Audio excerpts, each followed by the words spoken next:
Welcome to Shukla study point. आप सभी का स्वागत है आपके अपने YouTube channel Shukla study point में। मैं शिवम शुक्ला आप सभी दोस्तों का हार्दिक स्वागत करता हूं।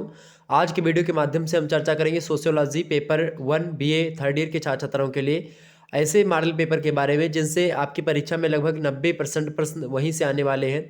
यानी कि इस वीडियो के माध्यम से जो प्रश्न मैं बताऊंगा वो आपकी परीक्षा में पूछे जाने वाले हैं। तो आप सभी लोग वीडियो को अंत तक देखिएगा और आज की वीडियो के माध्यम से आप 10 अति लघु उत्तरीय प्रश्नों को जानेंगे। मोस्ट इंपॉर्टेंट होंगे, उनके आंसर को कैसे लिखना है उसको बताने का प्रयास रहेगा। लघु उत्तरीय प्रश्न आपके 10 होंगे जिनमें से आपको 5 ही करने होंगे, यानी प्रत्येक प्रश्न का अथवा करके आपको मिलेगा। 5 ही प्रश्न उसमें करने होते हैं, 200 शब्दों में उनको लिखना होता है। तो और दीर्घ उत्तरीय प्रश्नों की बात की तो 10 मतलब 5 आपके पूछे जाते हैं, उनमें से केवल 2 करने होते हैं। 500 शब्दों में एक एक प्रश्नों का उत्तर देना होता है दीर्घ उत्तरीय का। 200 शब्दों में आपको लघु उत्तरीय प्रश्नों का उत्तर देना होता है और जो अति लघु उत्तरीय प्रश्न होते हैं उनको आपको 50 शब्दों में लिखना होता है।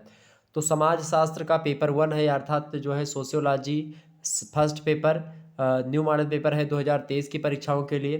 फाउंडेशंस ऑफ सोशल थॉट ये पेपर 1 का नाम है सोशियोलॉजी में, यानी समाज शास्त्र जब आप पढ़ते हो खास करके बीए थर्ड ईयर में। तो बीए थर्ड ईयर के छात्र छात्राओं के लिए ये प्रश्न बहुत ही हेल्पफुल होंगे। पेपर 1 का जो पेपर होगा आपका, चूंकि आप जब बीए थर्ड ईयर में हो तो आपको कितने पेपर होंगे, एक सब्जेक्ट के 3 पेपर होंगे, ठीक है।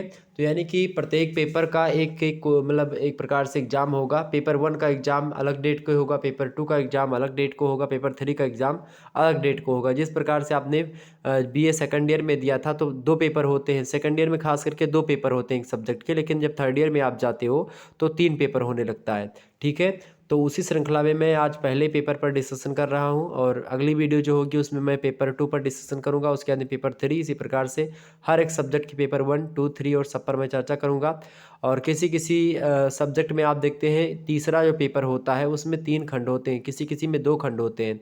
उनमें से आपको चूज करना होता है, जो आपने अपने एग्जामिनेशन फॉर्म में भरा होगा वही आपका कोई एक प्रकार से आपको देना होगा। यानी कि कई पार्ट में भी होता है, यानी कि जो जैसे कि जियोग्राफी की बात की तो सुदूर पूर्व एशिया को होता है, एक दक्षिण पूर्व एशिया और एक दक्षिण पश्चिम एशिया होता है। तो आपने कौन सी एशिया ले रखा है तो वो आपके ऊपर डिपेंड करता है। तो ये जो आपने उसमें भरा होगा वही आपको पेपर देना होगा। तो ये आप अपना एग्जामिनेशन फॉर्म एक बार चेक कर लीजिएगा। ओके, चलें आगे बढ़ते हैं। अच्छा, सोशियोलॉजी में कोई लफड़ा नहीं है और ख़ास करके एजुकेशन में भी आप देख सकते हो थोड़ा सा दिक्कत होगी। फिलोसॉफी में आपको मिलेगा, ठीक है, साइकोलॉजी में आपको ऐसा मिलेगा, बाकी सोशियोलॉजी में आपको नहीं मिलेगा। सोशियोलॉजी में पेपर मतलब जो होता है 1, 2, 3 बस, ठीक है। देखते हैं, तो यहाँ पर आप देख सकते हो, एक बार जितने भी लोग देख रहे हो फटाफट से वीडियो को लाइक और शेयर कर दीजिएगा। बीए तृतीय वर्ष समाज शास्त्र का पेपर 1 सामाजिक विचारों का आधार आपके पेपर का नाम है, हिंदी में, अंग्रेजी में फाउंडेशंस ऑफ सोशल थॉट बोलते हैं इसी को। न्यू मॉडल पेपर होगा 2023 की परीक्षाओं के लिए। बहुत ही महत्वपूर्ण प्रश्नों को हमने इसमें रखा है। देखिए, खंड आ, बा और सा 3 खंडों में आपका पेपर बटा हुआ होता है। खंड आ से अति लघु उत्तरीय प्रश्न, खंड बा से लघु उत्तरीय प्रश्न और खंड सा से दीर्घ उत्तरीय प्रश्न पूछे जाते हैं। खंड आ से जो अति लघु उत्तरीय प्रश्न आते हैं उनकी संख्या 10 होती है, यानी सभी प्रश्नों को आपको करना होता है 10 के 10 के। ओके, 50-50 शब्दों में एक प्रश्न का उत्तर लिखना होता है। 2 नंबर मिलता है अगर आप इस प्रश्न का उत्तर मतलब इन प्रश्नों का उत्तर सही तरीके से 50 शब्दों में आप दे लेते हो तो आपको कितना नंबर मिलेगा, 2 नंबर मिल जाएगा उसके लिए। तो आइए, और इसी प्रकार से लघु उत्तरीय प्रश्नों में 200 शब्दों में लिखना होता है, 10 नंबर का एक प्रश्न होता है। दीर्घ उत्तरीय में आपको 2 प्रश्न करने होते हैं, 500 शब्दों में लिखना होता है, 15 नंबर का एक प्रश्न होता है। देखिए, पहला प्रश्न आपसे ऐसे पूछा जाएगा, देखिए ऐसे लिख करके छोड़ दे, इसका मतलब आपको इसकी परिभाषा या इसके बारे में कुछ बातें बता देनी। कितने शब्दों में, 50 शब्दों में। तो यहाँ पर आपको ऐसे लिखेगा उद्विकास। उद्विकास क्या होता है, आपसे पूछने का मतलब ये क्या है कि उद्विकास क्या है या उद्विकास किसे कहते हैं, उद्विकास का सिद्धांत किसने दिया, ये आपसे पूछा जा रहा है। तो उद्विकास की बात की जाए, उद्विकास का सिद्धांत हर्बर्ट स्पेंसर महोदय को आप सभी लोग जानते होंगे, उन्होंने दिया है। किसने, हर्बर्ट स्पेंसर ने।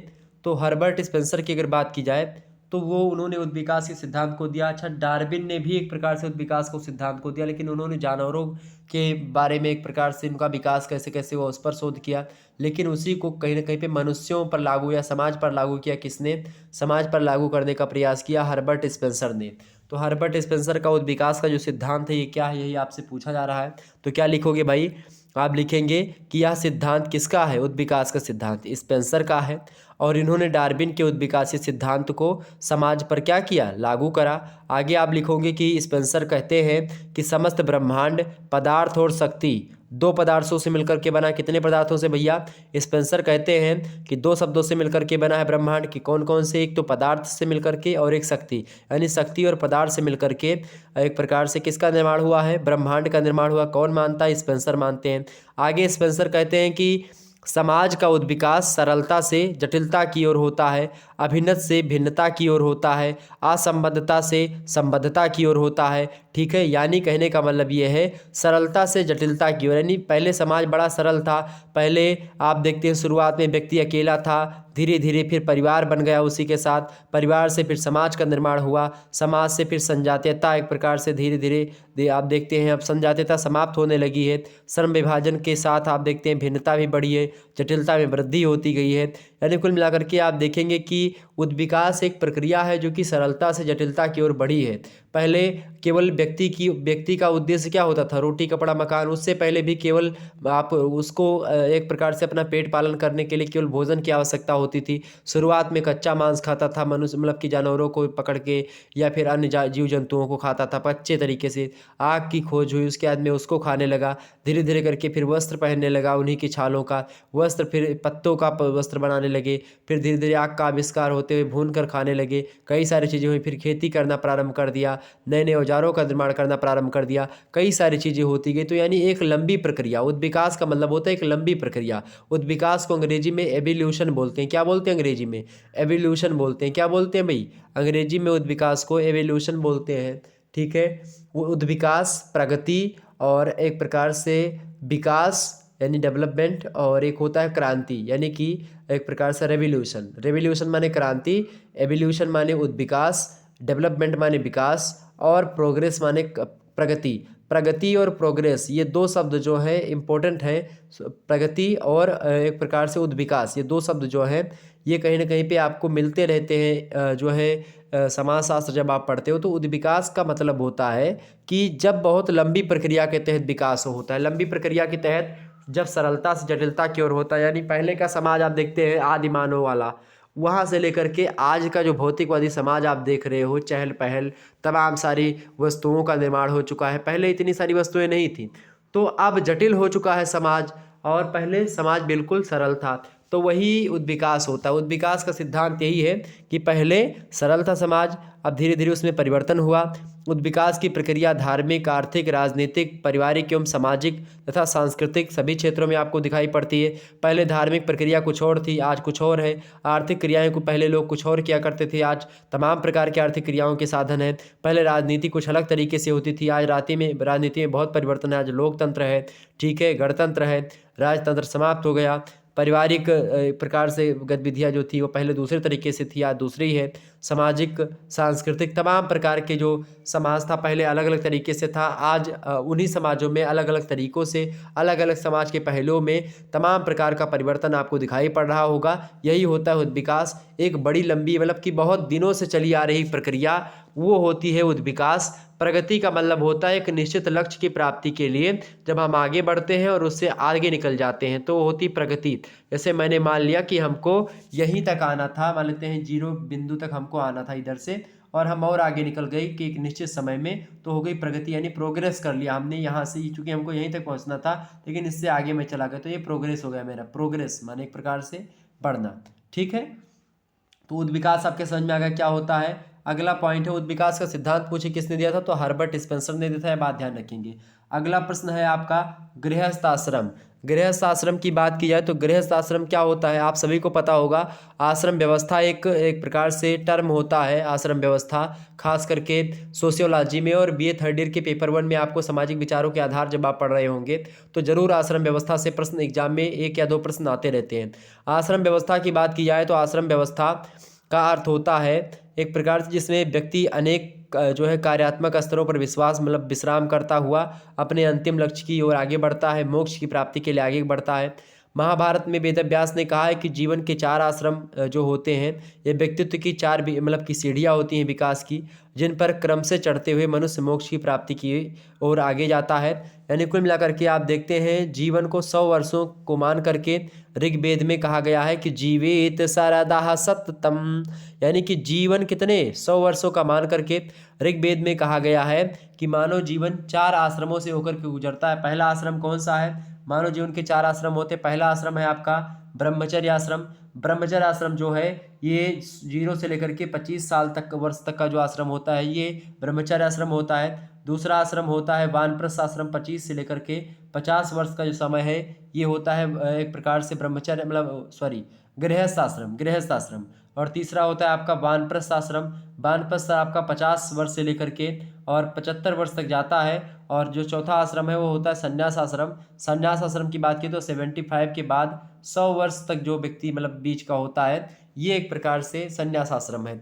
तो आपसे पूछा क्या गया है? आपसे पूछा गया भाई गृहस्थ आश्रम के बारे में, यानी 25 से 50 तक वर्ष के बारे में आपको बताना है यहाँ पर, यानी कि गृहस्थ आश्रम क्या होता है। वैसे गृहस्थ आश्रम को एक प्रकार से सभी आश्रमों की रीढ़ भी कहा जा सकता है और आश्रम व्यवस्था का सबसे जो उच्च एक प्रकार से अगर आश्रम बोला जाता है तो मतलब मानव जीवन का सर्वश्रेष्ठ एक प्रकार से आश्रम बोल सकते हो गृहस्थ आश्रम को। मनु ने भी आश्रम की भूरी भूरी प्रशंसा करी है और कहते हैं कि जिस प्राणवायु का आश्रय लेकर के सब जीव जीते हैं उसी प्रकार से गृहस्थ का आश्रय लेकर के सभी आश्रम चलते हैं। यानी गृहस्थ आश्रम सबसे ज़बरदस्त आश्रम है। तीनों आश्रमों वाले गृहस्थ आश्रमी ही सबसे श्रेष्ठ हैं। और गृहस्थ आश्रम से ही आप देखते हैं ऋषियों का, पितरों का, देवताओं का, भूत का और अतिथि का, इन लोगों की जो संतुष्टि होती है उससे लोग आशा करते हैं। और गृहस्थ का यह भी कर्तव्य होता है कि वो प्रतिदिन श्राद्ध करे और इसके अलावा उसका यह भी कर्तव्य होता है कि बिना कष्ट उठाए धन संचय भी करे, किंतु निंदित कार्यों के द्वारा धन एकत्र ना करे। सर्वदा ऋषि यज्ञ, देव यज्ञ, नृयज्ञ और प्रतियज्ञ करता रहे। गृहस्थ का यह भी कर्तव्य होता है कि अतिथि का सत्कार करे, श्रद्धा के साथ उसका सत्कार करे, अतिथि देवो भव का पालन करे। ओके, और अपनी शक्ति के अनुसार आसन दे, अतिथियों को भोजन करवाए, कंदमूल से उनका सत्कार करे और ब्रह्मचारी को अन्नदान भी दे। तो गृहस्थ आश्रमी की आप देखते हैं ये तमाम प्रकार की क्रिया जो होती है, जो डेली की डेली होती है, वो धर्म कार्य के से संबंधित होती है। और साथ ही साथ आप देखते हैं गृहस्थ आश्रम में रह करके अपने कर्तव्यों का पालन करते हुए आप धर्म, अर्थ और काम का उत्तरदायित्व भी पूर्ण कर सकते हो, तभी तो मोक्ष की प्राप्ति होगी। यानी कि गृहस्थ आश्रम अगर हटा दिया जाए तो मेरे हिसाब से आश्रम ज़्यादा सफल नहीं माना जाएगा, क्योंकि गृहस्थ आश्रम जो है उसी में आप अपने ज्ञान का जो आपने ब्रह्मचर्य आश्रम में पढ़ा है गुरुकुल में जा करके, वो आप उसका प्रयोग उसमें करते हो और उस ज्ञान के प्रयोग से आप धन संचय करते हो। धन संचय करने के बाद में और आपने ब्रह्मचर्य का जो ज्ञान है, इन सारे अनुभवों को आप जब वानप्रस्थ यानी जंगल की ओर प्रस्थान करते हो, वानप्रस्थ आश्रम माने होता है जंगल की ओर प्रस्थान करना, तो आप जब जंगल की ओर जाते हो तो वानप्रस्थ जीवन आपका प्रारंभ हो जाता है। तब आप अपने ज्ञान का एक प्रकार से और ऊर्जा का संचार करते हैं, लोगों को तुम्हें बताते हैं प्रभु महत्ता के बारे में, हर एक चीज़ के बारे में प्रचार प्रसार करते हैं। तो ये होता है आपका वानप्रस्थ और संन्यास आश्रम में। अंततः आप एक बट वृक्ष के नीचे बैठ करके आराम से भगवत भजन करते रहें। और गृहस्थ आश्रम में आप देखते हैं धर्म का आप पालन कर पाएंगे। धर्म माने होता है धारण करना, यानी धर्म एक प्रकार से कैसे धर्म में बताए गए जो मार्ग है उसका प्रयोग करते हुए आप अर्थ यानी अपने मतलब रुपया पैसा कमाई करते हैं।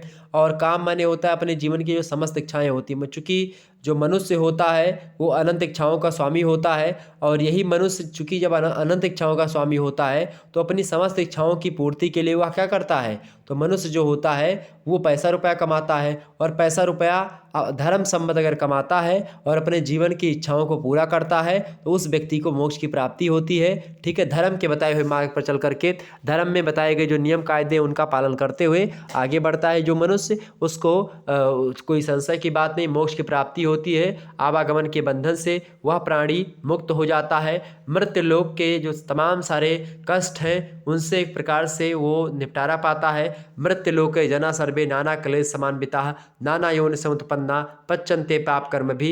इस प्रकार से दुख नाशो भवे ध्रुवमि सचिन्ना मनसा विष्णुलोकम गतसतः तत्नाणम देवम शुक्लवर्णम चक्र चक्र गदा पद्ममाला विभूषितम।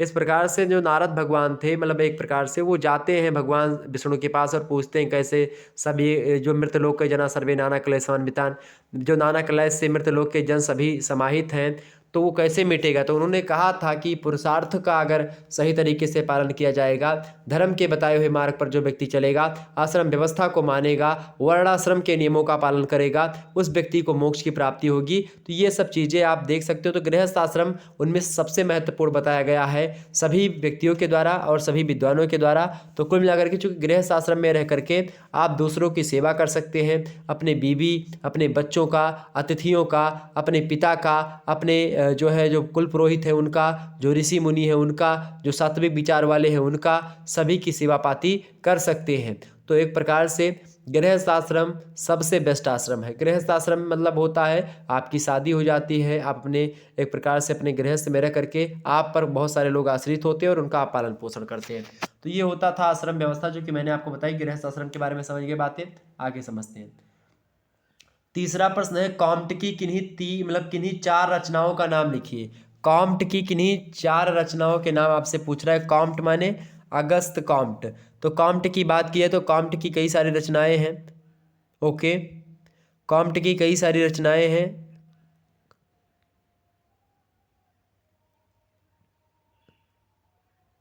इमैनुअल कांट होंगे क्या? अगस्त कॉम्टे वो एक प्रकार से तो वो अगस्त कॉम्टे तो समाजशास्त्र के कौन है? जनक हैं, ये बात आप ध्यान रखेंगे। और उनकी मृत्यु कब हो जाती है अगस्त कॉम्ट की? अगस्त कॉम्ट की मृत्यु होती है 1857 ईस्वी में। कब होती भाई? 1857 ईस्वी में। अच्छा, ये अगस्त कॉम्टे ही होंगे मेरे हिसाब से। अगस्त कॉम्ट की ये रचनाएं हैं। ओके, 1857 में उनकी मृत्यु हो जाती है। लेकिन अगस्त कॉम्टे की कई सारी पुस्तकें भी हैं। कौन कौन सी? जैसे कि पहली रचना आप लिखेंगे, पहली रचना लिखिएगा पॉजिटिव फिलोसॉफी। मतलब पहली रचना तो उनकी है, पहली रचना आप लिखेंगे of prospects of the scientific work required for the reorganisation of society. 1822 में लिखी थी रचना है, शायद 1822 ईस्वी के आसपास। कौन सी रचना है? Of prospects of the scientific work required for the reorganisation of society. Okay, और दूसरी रचना इनकी कौन सी भाई? Positive philosophy. पॉजिटिव फिलॉसॉफी जो रचना है 1830 से 1842 ईस्वी के आसपास प्रकाशन में आती है। और जो तीसरी रचना इनकी है वो कौन सी है भाई? Positive polity. पॉजिटिव पॉलिटी जो है ये 1851 से 1854 ईस्वी के बाद मतलब कि आसपास प्रकाशित होती है। और चौथी जो रचना इनकी आप लिखेंगे, कौन सी लिखेंगे? कैचबेक्स ऑफ पॉजिटिविज्म। तो कैचबिक्स ऑफ पॉजिटिविज्म जो रचना है ये 1852 में प्रकाशित होती है। तो इस प्रकार से इनकी 4 रचनाएं हैं जो कि बड़ी फेमस हैं। ओके, ये बात आप ध्यान रखेंगे। कौन कौन सी रचना? पहली रचना आप लिखेंगे अगस्त कॉम्ट की। कॉम्ट की पहली रचना कौन सी? कॉम्ट की पहली रचना है of prospects of the scientific work required for the reorganisation of society. और दूसरी रचना पॉजिटिव फिलॉसॉफी, तीसरी रचना पॉजिटिव पॉलिटी और चौथी रचना कैचबिक्स ऑफ पॉजिटिविज्म। ओके, तो ये 4 रचनाएं आप लिख दीजिएगा। आगे बढ़ते हैं। अगला प्रश्न है चौथा नंबर, वर्ण व्यवस्था किसे कहते हैं? वर्ण व्यवस्था।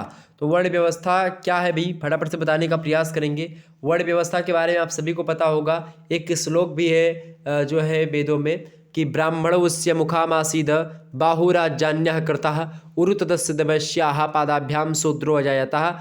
ये श्लोक जो है आप सभी को पता होगा। इसका कहने का मतलब ये है कि ब्राह्मणोस्य मुखामासीद, एक विराट पुरुष यानी ब्रह्मा के मुख से, मुखमंडल से ब्राह्मणों की उत्पत्ति, भुजाओं से क्षत्रियों की उत्पत्ति, उदर से वैश्य की उत्पत्ति। उदर माने पेट के आसपास का हिस्सा, और जो पैर है यानी कि जो है जो है शूद्रो अजायत। ठीक है, तो जो शूद्रों की उत्पत्ति हुई पैरों से हुई। तो इस प्रकार से ये 4 जो मतलब कि शरीर के महत्वपूर्ण अंग हैं, उन महत्वपूर्ण अंगों से अलग अलग जो है वर्णों की, तनि वर्ण कितने होते हैं? वर्णों की उत्पत्ति हुई अलग अलग वर्णों की, तो वर्ण कितने हैं? 4 वर्ण होते हैं, आप सभी को पता होगा। ब्राह्मण, क्षत्रिय, शूद्र और वैश्य। ये कितने भाई? 4 वर्ण है।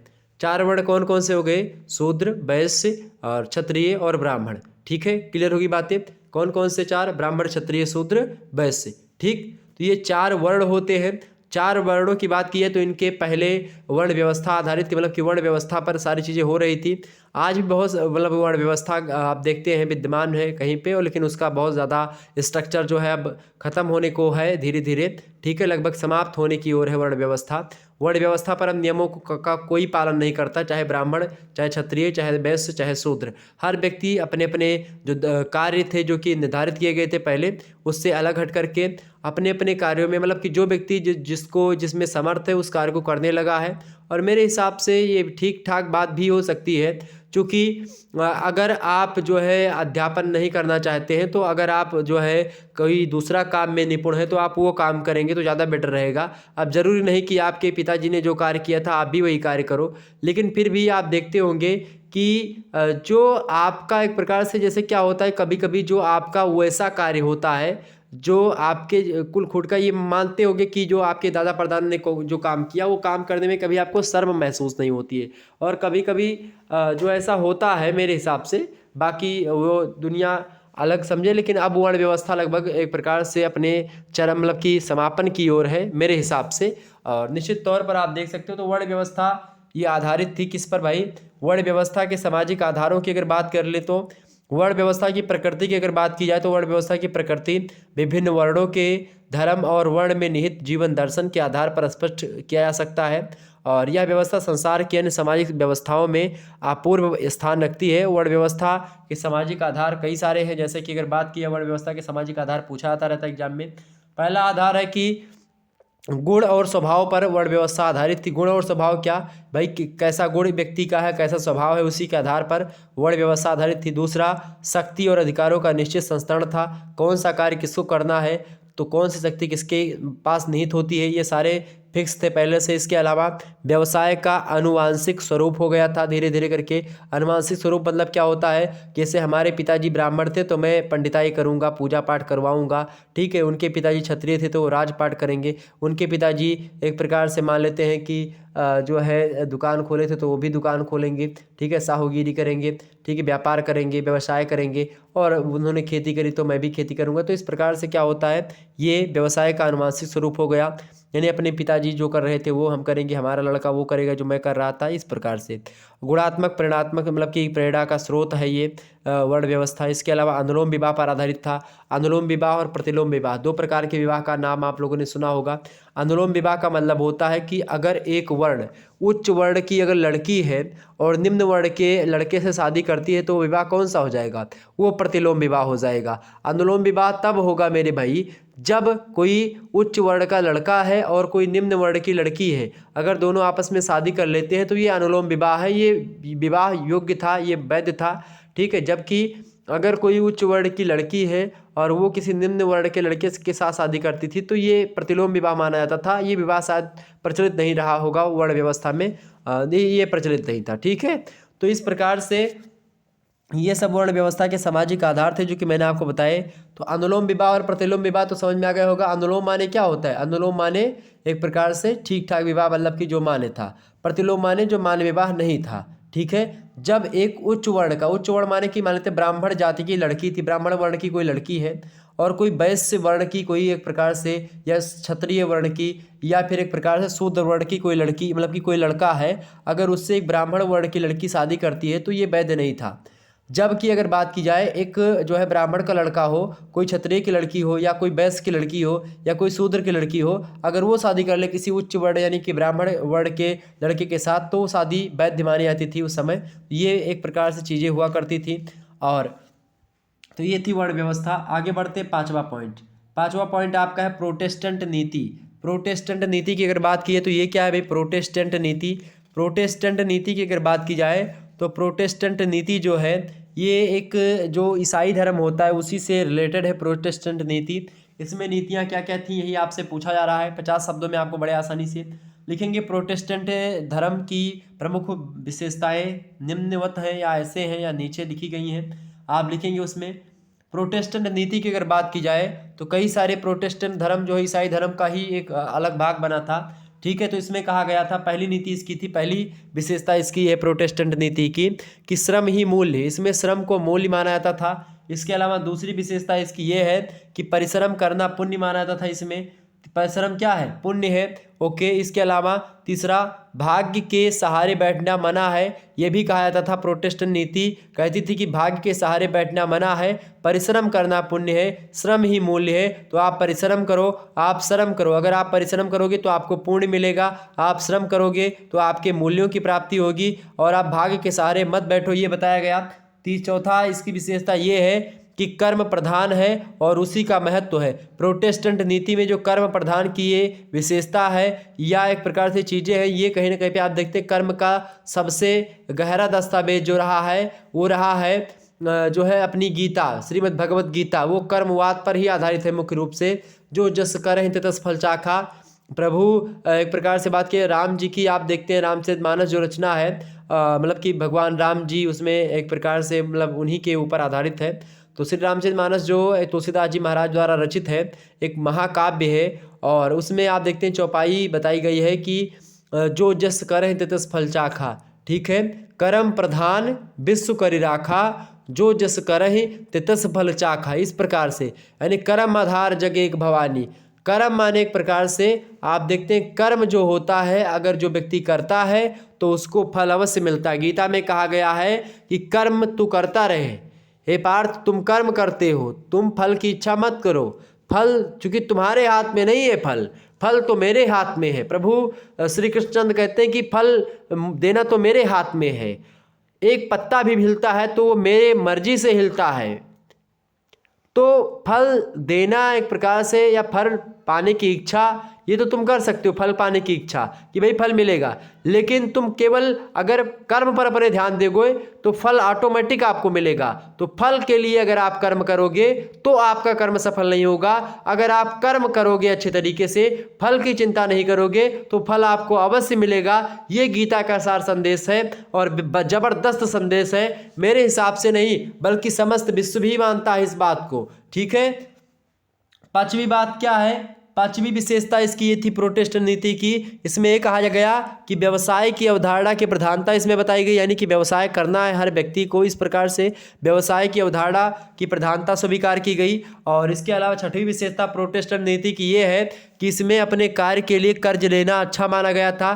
कर्ज लेने के लिए एक प्रकार से अगर आप कर्ज लेना चाहते तो लोग मजा लेते हैं, ये करते हैं, लेकिन ये प्रोटेस्टेंट नीति में कहा गया कि अपने कार्य के लिए अगर आप अपने कार्य को या फिर अपना व्यवसाय करने के लिए किसी से कर्जा लेने जाते हो तो प्रोटेस्टेंट नीति कहती थी ये अच्छी बात है। यहाँ के समाज के लोग कहते थे ठीक बात है। और सातवीं विशेषता जो प्रोटेस्टेंट नीति की ये थी, प्रोटेस्टेंट नीति की वो ये थी कि प्रोटेस्टेंट धर्म में ब्याज वसूलने की भी आज्ञा दी गई थी कि जो व्यक्ति कर्जा देता है वो ब्याज भी वसूल सकता है, क्योंकि उसने कमाया है वो पैसा और वैसे तो किसी व्यक्ति को देगा नहीं, इसलिए वो उस पैसे का ब्याज भी ले सकता है, इसमें कोई दो राय नहीं है। तो इस प्रकार से ये था प्रोटेस्टेंट नीति के बारे में कुछ बातें जो कि मैंने आपको बताई। क्या क्या बताया कि श्रम ही मूल्य है, परिश्रम करना पुण्य है, भाग्य के सहारे बैठना मना है, कर्म प्रधान है और उसी का महत्व है। इसके अलावा व्यवसाय की अवधारणा की प्रधानता है। इसमें अपने जो है कार्य के लिए कर्ज लेना अच्छा माना गया है प्रोटेस्टेंट नीति में। और इस धर्म में, प्रोटेस्टेंट धर्म में ब्याज वसूलने की भी आज्ञा दी गई है। आगे बढ़ते हैं। छठवां प्रश्न है मैक्स वेबर की प्रमुख कृतियों के नाम लिखिए। मैक्स वेबर की अगर बात की जाए, मैक्स वेबर का नाम आप लोगों ने सुना होगा।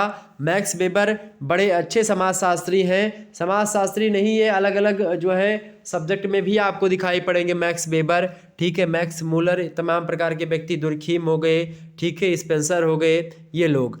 तो खास करके मैक्स वेबर की अगर बात की जाए तो इनकी कई सारी रचनाएं हैं, आप लिखेंगे। देखिए पहली रचना लिखिएगा भाई, कौन सी रचना है इनकी? The Protestant ethic and the spirit of capitalism, ये मैक्स वेबर की रचना है। इसके अलावा दूसरी रचना द रिलीजन ऑफ चाइना, ये दूसरी रचना, द रिलीजन ऑफ चाइना, ये दूसरी रचना। तीसरी रचना आप लिख लीजिएगा, तीसरी रचना कौन सी है? The religion of India. चौथी रचना एक प्रकार से इन्होंने लिखा एंशियंट जुडिज्म, ठीक है। इसके अलावा इन्होंने पांचवी रचना कौन सी इनकी है? Economy and society. छठवीं रचना कौन सी इनकी भाई? येसेज इन सोशियोलॉजी। सातवीं रचना कौन सी लिखी मैक्स वेबर ने? तो इन्होंने लिखा कौन सी रचना भाई? The methodology of social sciences. Okay, इसके अलावा जो 8वीं रचना है इनकी कौन सी है, द सोशियोलॉजी ऑफ रिलीजन, और 9वीं रचना कौन सी भाई, जर्नल इकोनॉमी हिस्ट्री। तो ये तमाम सारी रचनाएं जिनमें से आपको अगर 3-4 भी पता है तो अगर आप लिख देंगे तो आपको अच्छा नंबर मिलेगा। कौन कौन सी रचना, सबसे पहले दो रिलीजन के बारे में चर्चा करी इन्होंने, the religion of China, the religion of India, 2 रचना ये ध्यान रखिएगा। तीसरी रचना economy and society, essays in sociology, चौथी 5वीं ये हो गई sociology of religion, general economy history, the methodology of social sciences, essays in sociology, economy and society, ancient Judaism, the religion of India, the religion of China, तमाम सारी रचनाएं ये हैं, आप ध्यान रखेंगे इन चीज़ों को। ओके, आगे बढ़ते हैं। अगला प्रश्न 7वां नंबर, सर्वोदय क्या है भाई, सर्वोदय किसे कहते हैं। सर्वोदय माने होता सर्वोदय, सभी का उदय हो, सभी का विकास हो, सबका साथ सबका विकास, यानी सबका उदय ही क्या है, सर्वोदय है, सबका विकास। तो गांधी जी का सिद्धांत है सर्वोदय का सिद्धांत। गांधी जी का सर्वोदय सिद्धांत जो है ये बहुजन हिताय एवं बहुजन सुखाय पर आधारित है, सभी सुखी हो, सभी का हित हो, ऐसा सिद्धांत है सर्वोदय का। मतलब कि अधिक लोगों का हित और अधिक लोगों को सुख पहुंचाना ही सर्वोदय का मुख्य उद्देश्य है। गांधी जी के सर्वोदय सिद्धांत का उद्देश्य जो रहा है ये परतंत्र देशवासियों को प्रगाढ़ निद्रा से उठा करके कर्म पथ पर लगाना था। लगातार जो व्यक्ति आलस्य की निद्रा में सो रहा था उसको उसके कर्तव्य पथ की ओर लाना था, ठीक है, उसको आत्मनिर्भर बनाना था। गांधी जी का सर्वोदय का सिद्धांत एक प्रकार से अनुशासन में लाना था, उन सभी लोगों को नैतिक नियमों का परिपालन कराना था और तमाम प्रकार के कठोर श्रम करके व्यक्ति को कर्मण्य बनाना था। जो व्यक्ति अकर्मण्य हो चुका था, काम के प्रति रुचि नहीं थी, उसको काम के प्रति रुचि और कर्मण्य बनाने का एक प्रकार से जो ठेका वो मतलब लिया गांधी जी ने, वो सर्वोदय सिद्धांत के द्वारा उन्होंने सबको एक प्रकार सबका मार्ग प्रशस्त किया कहीं ना कहीं पे। और इन्होंने कहा कि जब साधन शुद्ध एवं पवित्र होगा तो उसके पश्चात साध्य तो स्वयं ही सच्चा मतलब अच्छा हो जाएगा। ये महात्मा गांधी कहते थे। क्या कहते थे कि जब साधन शुद्ध होगा, यानी कि जिस रास्ते पर चल करके हम अपने लक्ष्य की प्राप्ति करेंगे तो मंजिल हमको मिल जाएगी, क्योंकि हमारा रास्ता शुद्ध है। ये गांधी जी का कथनाम था। जबकि इसके विपरीत एक व्यक्ति थे, उनका नाम आप सभी को पता होगा, नेताजी सुभाष चंद्र बोस।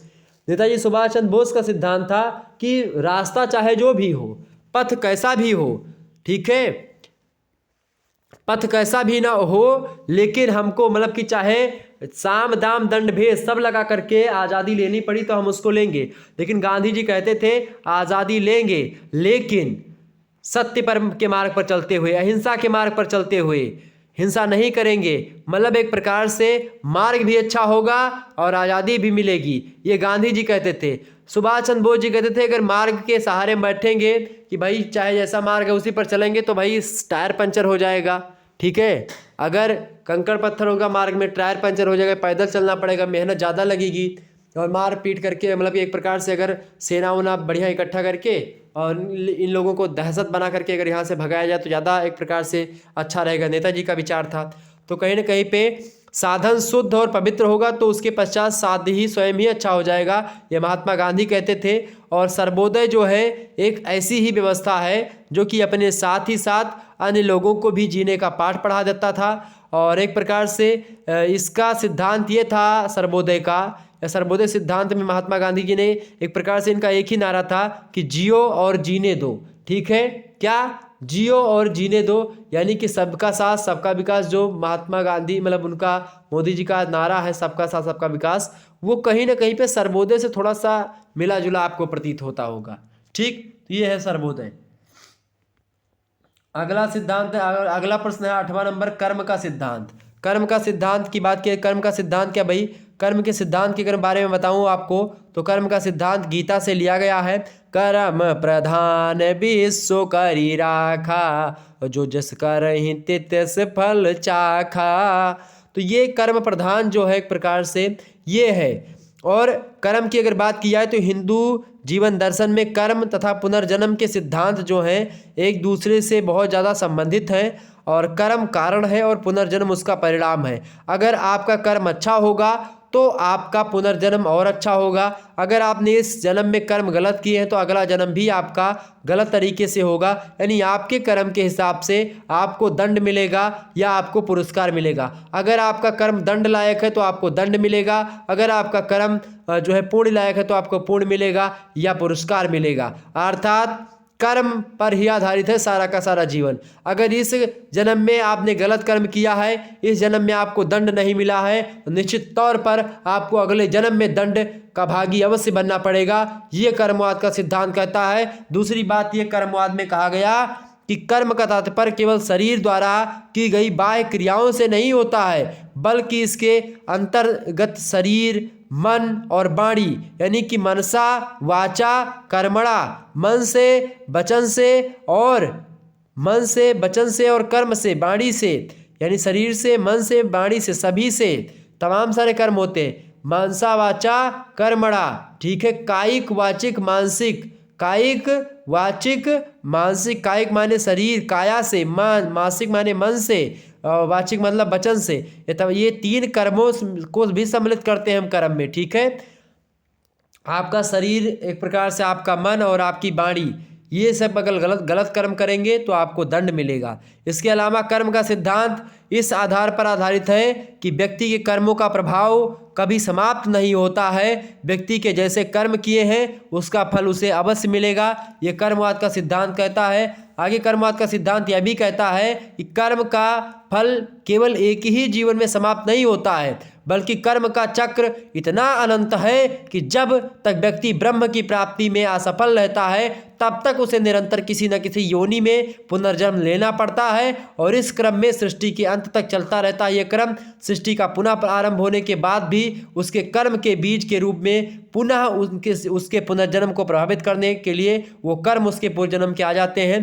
कर्म का प्रभाव इतना व्यापक है कि व्यक्ति को ही नहीं बल्कि उसके वंशजों तक को भी प्रभावित करता है। कहते नहीं है कि बाढ़े पुत्र पिता के धर में और खेती उपजय अपने कर में। तो एक प्रकार से ये बताया गया कि अगर जो पुत्र होता है उस पर भी प्रभाव पड़ता है उसके पिता के द्वारा कैसे कर्म किए गए थे या उसके दादाओं के द्वारा कैसे कर्म किए गए थे। आपका उस वंश में इसीलिए जन्म हुआ है कि आपने पिछले जन्म में कुछ ऐसा कर्म किया होगा कि आपको एक प्रकार से किसके यहाँ पैदा होना है, ये सब भी निर्धारित होता है, ठीक है। तो ये कर्म का सिद्धांत एक प्रकार से देखते हैं पुनर्जन्म का वास्तविक कारण व्यक्ति द्वारा किए गए कर्म ही होते हैं। व्यक्ति के कर्मों के हिसाब से ही उनको अलग अलग योनियों में भेजा जाता है कि कौन सा व्यक्ति कहाँ भेजने लायक है, ये निर्धारित होता है। कर्म का मतलब हो एक प्रकार से भाग्य नहीं होता है। पूरे जन्म में आपका कर्म क्या करा है आपने, और वर्तमान जीवन में आप एक प्रकार से उसको भाग्य समझ करके उसको संतोष करते हैं, और एक प्रकार से तो वो सब कर्म होता है। कर्म के बारे में मैंने आपको पूरा चीज़ों के बारे में समझा दिया। निश्चित तौर पर आपने कर्म के एक प्रकार से सिद्धांत को बारे में कुछ जाना होगा। कर्म का सिद्धांत यही है, क्लियर हो गई बातें। और कर्म का सिद्धांत जो है भारतीय विचारधारा में सर्वश्रेष्ठ स्थान है। कर्म और उससे संबंधित परिणाम का सिद्धांत हिंदू धर्म की विशेषता है। संसार में किसी भी प्रकार का कर्म व्यर्थ नहीं जाता है, चाहे वो शारीरिक हो, चाहे मानसिक हो, और चाहे आपका वाचिक हो। चाहे आप अच्छा कर्म करेंगे तो, बुरा कर्म करेंगे तो आपको उसका फल अवश्य प्राप्त होगा। एक जन्म में नहीं तो अगले जन्म में अवश्य आपको मिलेगा। ओके, जैसे आप देखते हैं ब्राह्मण का कर्म क्या है। ब्राह्मण का कर्म होता था पहले, मनुस्मृति में बताया गया है कि 4 वर्ण है, चारों वर्णों के अलग अलग काम है। ब्राह्मणों का कर्म था वेद पढ़ना, यज्ञ करना, दान देना और दान लेना। क्षत्रिय का कर्म था प्रजा की रक्षा करना और दान देना, यज्ञ करना, वेद पढ़ना, नृत्य गान में लिप्त ना होना, ठीक है। ये सब एक प्रकार से क्षत्रिय का कर्म था। वैश्य का कर्म था कि पशुओं की सुरक्षा करना, दान देना और यज्ञ करना, वेद पढ़ना, व्यापार करना, ब्याज लेना, खेती करना। शूद्र का कर्म यह था कि सभी वर्णों की सेवा करना। जो वर्ण अपने कर्मों का पालन नहीं करता वह बुरे परिणामों का भागी होता है। कर्मों के अनुसार फल की प्राप्ति होती है। गृहस्थ आश्रम से लेकर के संन्यास आश्रम तक कर्मों की एक लंबी श्रृंखला होती है जिसका उद्देश्य होता है मोक्ष की प्राप्ति होना, ठीक है। अगर आपके कर्म अच्छे होंगे तो आपको मोक्ष की प्राप्ति होगी। आपने धर्म, अर्थ और काम इन तीनों पर विजय प्राप्त करी होगी तो आपको मोक्ष की प्राप्ति होगी, अन्यथा आप इस जीवन में भ्रमण करते रहेंगे। ये कर्मवाद का सिद्धांत कहता है। तो कर्म का सिद्धांत हो गया आपका। आगे बढ़ते हैं। 9वां प्रश्न आपके पर स्क्रीन पर आ चुका है। 9वां नंबर प्रश्न क्या है? समाज शास्त्र की उत्पत्ति। समाजशास्त्र की उत्पत्ति के बारे में आपसे पूछा गया भाई समाजशास्त्र की उत्पत्ति कैसे हुई। समाजशास्त्र के बारे में आप सभी को पता होगा।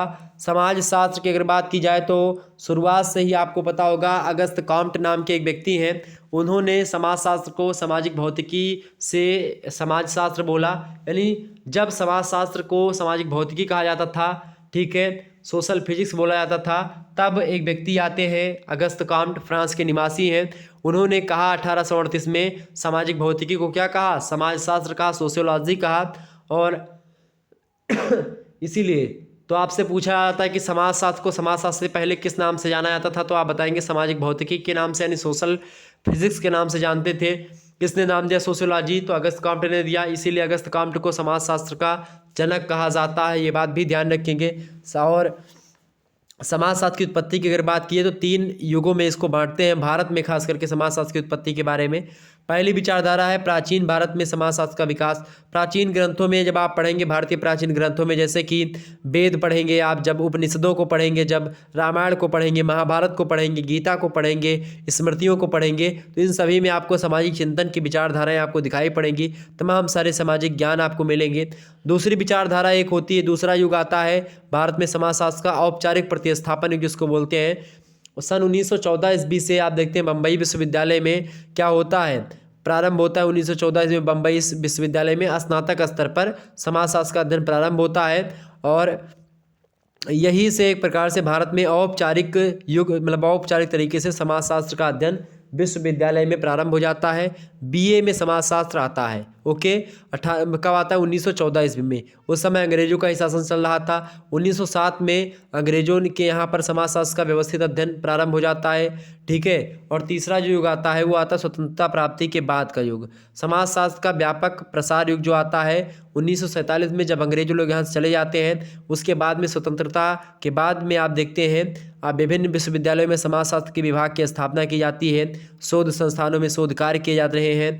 और institute of social science Agra में स्थित है, Tata institute of social sciences Bombay में है, JK institute of sociology and social works Lucknow में स्थित है, आईआईटी कानपुर, ये सब लोग कहीं ना कहीं पे, ये सभी संस्थाएं जो हैं ये समाजशास्त्र में, मतलब स्वतंत्र भारत में समाजशास्त्र के उदय का एक प्रकार से प्रमुख कारण के रूप में आती हैं, प्रमुख योगदान दिया इन लोगों ने, मतलब इन संस्थाओं ने। तो इस समाजशास्त्र की उत्पत्ति के बारे में कुछ बातें। समाजशास्त्र की बात की जाए तो 2 शब्दों से मिलकर के बना है, समाज और शास्त्र। यानी समाज का शास्त्र जो होता है उसी को समाजशास्त्र कहते हैं। समाज सामाजिक संबंधों का जाल होता है और इसी जाल का अध्ययन करता है समाजशास्त्र, ठीक है। और सोशियोलॉजी को 2 शब्दों से मिलकर के बांटा गया, 2 शब्दों से मिलकर के बना है। एक जो है एक प्रकार से ग्रीक भाषा का, एक लैटिन भाषा का शब्द है, ठीक है, सोशियस और लोगास, ठीक, क्लियर। आगे बढ़ते हैं फटाफट से, एक बार वीडियो को लाइक और शेयर कर दीजिएगा। अगला प्रश्न है आपका 10वां नंबर प्रश्न है, स्पेंसर की 5 रचनाओं का नाम लिखिए। स्पेंसर कौन है भाई, हर्बर्ट स्पेंसर इनका पूरा नाम है। आपसे रचनाओं के बारे में इनसे पूछा जा रहा है, मतलब इनकी रचनाओं के बारे में 5 रचनाएं आपसे पूछी जा रही। पहली रचना आप लिखिएगा स्पेंसर की, हर्बर्ट स्पेंसर की 1850 में रचना इन्होंने लिखी है। कौन सी रचना है भैया, एक रचना है इनकी सामाजिक स्थिति विज्ञान, दूसरी रचना आप लिख सकते हो समन्वयात्मक दर्शन, तीसरी रचना इनकी लिख सकते हो प्रथम सिद्धांत, चौथी है प्राणी शास्त्र के सिद्धांत, 5वीं रचना इनकी है, मतलब प्राणी शास्त्र के सिद्धांत के नाम से आप देखते हैं इनकी 2 पुस्तकें आती हैं, प्राणी शास्त्र के सिद्धांत, प्राणी शास्त्र के सिद्धांत, ठीक है, 2 भाग हैं। इसके अलावा समाजशास्त्र के सिद्धांत इनका 3 भाग है, एक 1876 में प्रकाशित हुआ, एक 1879 में, और एक 1896 में। समाजशास्त्र के सिद्धांत 3 पुस्तकें हैं। समाजशास्त्र का अध्ययन 1 पुस्तक है इनकी, ठीक है। नीति शास्त्र के सिद्धांत 2 पुस्तकें हैं, एक है 1879 ईस्वी में प्रकाशित और एक है 1893 में, नीति शास्त्र के सिद्धांत। इस प्रकार से इनकी एक पत्रिका भी, मासिक पत्रिका निकलती थी, जो है इकोनॉमिस्ट नामक एक प्रकार से मासिक, मतलब साप्ताहिक पत्रिका थी 1848 ईस्वी में। और एक जो है कन्फॉर्मिस्ट इकोनॉमिस्ट पत्रिका थी, 1842 में प्रकाशित हुई। तो एक प्रकार से आप देखते हैं समाज शास्त्र को लेकर के ही नहीं बल्कि अन्य सब्जेक्ट में नीति शास्त्र रहा हो, चाहे इकोनॉमी से संबंधित कोई जो है तर्क वितर्क रहा हो, उसको भी करने का प्रयास इन्होंने किया। तो हर्बर्ट स्पेंसर की अगर बात की जाए तो इनकी कई सारी रचनाएं हैं, प्राणी शास्त्र के सिद्धांत, मनोविज्ञान के सिद्धांत, समाज शास्त्र के सिद्धांत, नीति शास्त्र के सिद्धांत, समाज शास्त्र का अध्ययन, समन्वयात्मक दर्शन, सामाजिक स्थिति विज्ञान, प्रथम सिद्धांत। ये सब रचनाएं आप ध्यान रखेंगे, ये सब हर्बर्ट स्पेंसर की रचनाएं हैं। ओके, तो ये हो गया आपका 5 प्रश्न जो है। ठीक है, क्लियर। आगे बढ़ते हैं। अगला प्रश्न आ चुका है, आपकी परीक्षा की दृष्टि से बेहद ही महत्वपूर्ण है। आप देखिए, सभी प्रश्नों के उत्तर आपको देने हैं खंडवा से। 200 शब्दों में इन प्रश्नों का उत्तर देना है प्रत्येक प्रश्न का, और करके आपको प्रश्न दिया होगा। ठीक है, इनमें से आपको क्या करना है भाई, और करके जो प्रश्न दिया है उनमें से केवल एक ही प्रश्न करना है, चाहे ऊपर वाला प्रश्न कर दो और चाहे आप नीचे वाला प्रश्न कर दो, दोनों में से केवल एक ही प्रश्न करना है, ये बात आप ध्यान रखेंगे। पहला प्रश्न आप देखते हैं, उद्विकास और प्रगति में क्या अंतर होता है, फटाफट से बताने का प्रयास करेंगे। That is most important question in this video, बहुत महत्वपूर्ण प्रश्न एग्जाम में जरूर आएगा। तो उद्विकास और प्रगति में क्या अंतर होता है भाई। उद्विकास जो है एक प्रकार से एक वैज्ञानिक अवधारणा होती है। उद्विकास क्या है, एक वैज्ञानिक अवधारणा है, जबकि जो प्रगति है ये एक नैतिक अवधारणा है। तो प्रगति नैतिक अवधारणा है, उद्विकास वैज्ञानिक अवधारणा है।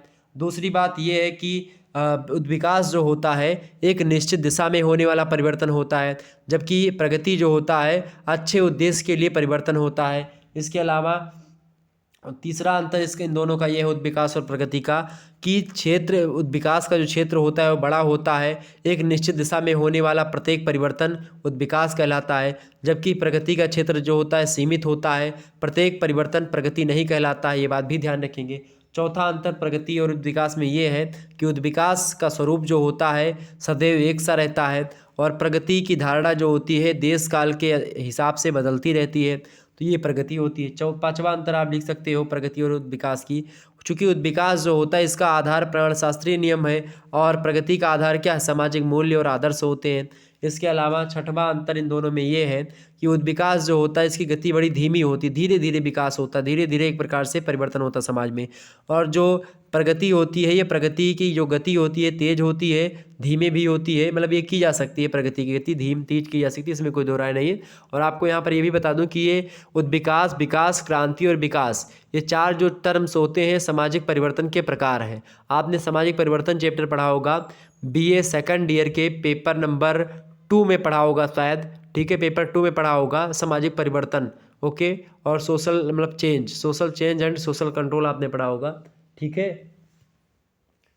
तो उसमें आप लोगों ने जाना होगा इन चीज़ों को। तो ये हो गया अंतर। इसके अलावा और आपको बता दूं, उद्विकास की प्रक्रिया अपने आप चलती रहती है, जबकि प्रगति की प्रक्रिया को आगे बढ़ाने के लिए प्रयास करना पड़ता है व्यक्तियों को। इसके अलावा उद्विकास का जो अगला अंतर है, उद्विकास बुद्धि की ओर संकेत करता है, प्रगति से सामाजिक जीवन के गुणों में वृद्धि होती है। इसके अलावा उद्विकास जो होता है प्रत्यक्ष रूप से व्यक्ति से संबंधित नहीं होता है, प्रगति का संबंध समाज के सदस्यों से होता है। तो ये सब अंतर होता है उद्विकास और प्रगति में। इसके अलावा उद्विकास की प्रक्रिया सरलता से जटिलता की ओर होती है, जबकि प्रगति में ऐसा नहीं होता है। उद्विकास की प्रक्रिया समाज के सदस्यों के सुख दुख की चिंता किए बिना ही चलती रहती है, जबकि जो है वार्ड महोदय कहते हैं कि प्रगति का उद्देश्य जो होता है मानवीय सुखों में वृद्धि करना होता है। तो ये होता है एक प्रकार से उद्विकास और प्रगति में अंतर। क्लियर बात, आगे बढ़ते हैं।